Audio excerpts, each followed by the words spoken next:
Alrighty, another day, another Woodle.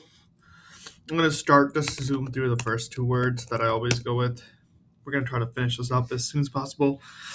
Sure and bound. The reason is just two words that have across them. They've got like four vowels that I can kind of knock out, and then they also don't share any letters together. So always pretty good with that. We're gonna just try to speed run this as much as possible.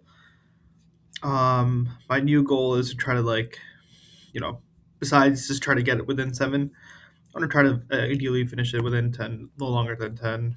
I'll be more strict about that later and hopefully get to a point where I can do it in 5 minutes. But yeah, other than that. Anyways, we've got two letters from here, one in the right spot. Um,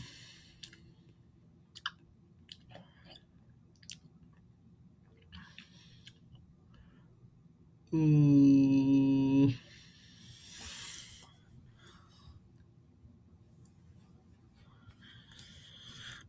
I'm gonna just go with limes to see if we get anything. Okay, that's good.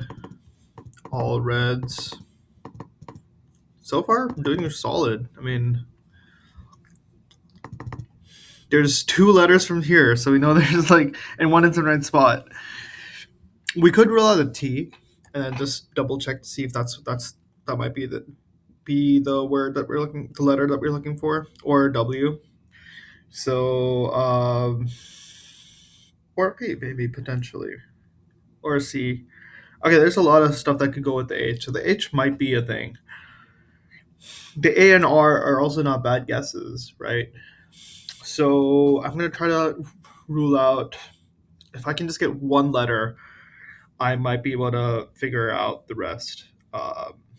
So we're gonna try the A in the middle and see if that potentially works. Let's see, I can go with board,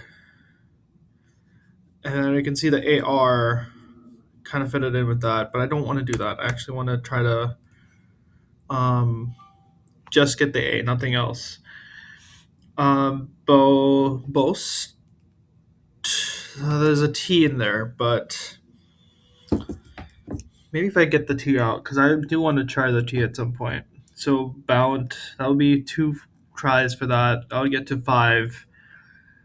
I want to try to limit it within that though. So maybe I'll just leave out the T for now. Bow low.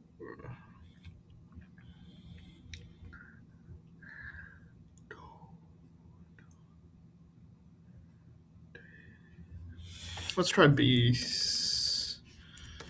Bees. We can do lease. And then, all right. So now we know that the A is in that spot because the L, the E, the S, and of course the E again. They're all reds from the other two um, thingies. The other two attempts. So if there is an H, it has to be at the end. It's very unlikely for it to be over here. Could be at the beginning. Less likely for that as well. I'm gonna say the R is probably in the word, and that's the yellow. But we can't tell for sure. So I'm not gonna really finalize that right now. Given that, maybe I can go with treat, and then see if we get anything. And then if the T is in the word, so be it. But I'm gonna try to just see if the R can be over here. The A is gonna be the other. I don't know. I wonder if I can try the R in over here. We'll put it over here so we can knock that out. So the A is gonna be over here. The R, I'm assuming, is in the right spot over there. So what we have right now is XRA. And we're assuming that's given the assumption of. I'm going to just actually put that off because it's assuming that there's no T. Because if there is a T, it's very likely that's going to be at the beginning or at the end. However, that if the T is at the beginning or at the end, the R would probably have to be at the beginning or over here if the T is at the end. Um, I think it's more likely for the T's to be over here. I'm gonna try to break the thought process down. So essentially, we know that the R is not over here because the A is the green over here. We know that the yellow is the A over here because it's not in the right position.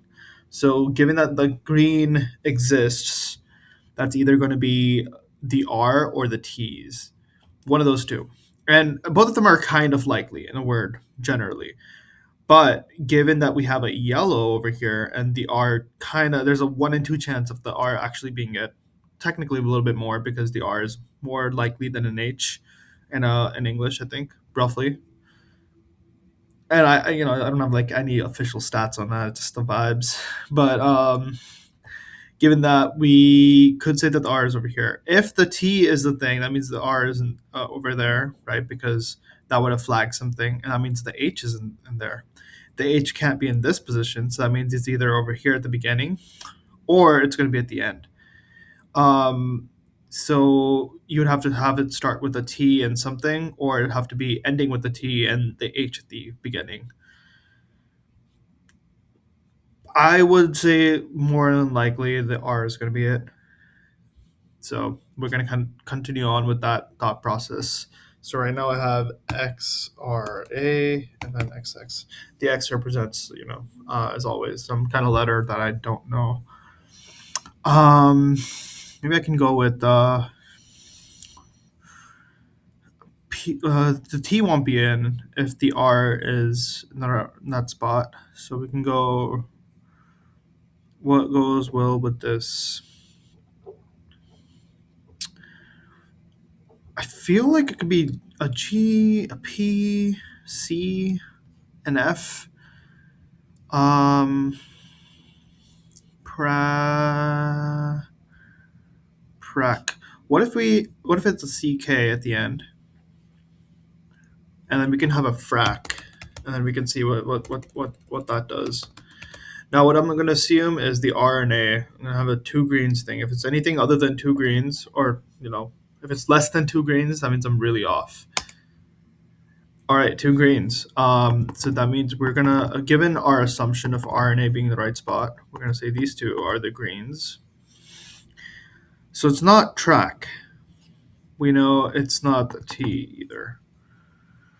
Now keep in mind that the 5 and 6 is what we're gonna change. I could technically also knock out the H, but I just feel it's gonna be confusing for me to keep track of. So 5 and 6 are the ones that we want to change.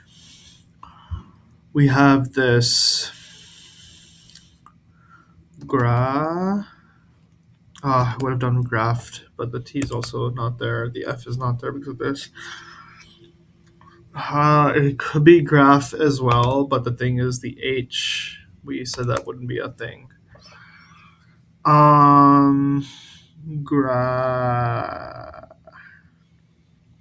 Graggy, graw. We can go gravy. That's viable. We're using two less likely or one less likely letter. Y is relatively likely, I think, but it kind of works out. I think we can give this a shot. And that one's it. That's it. That's how you do it. Nice.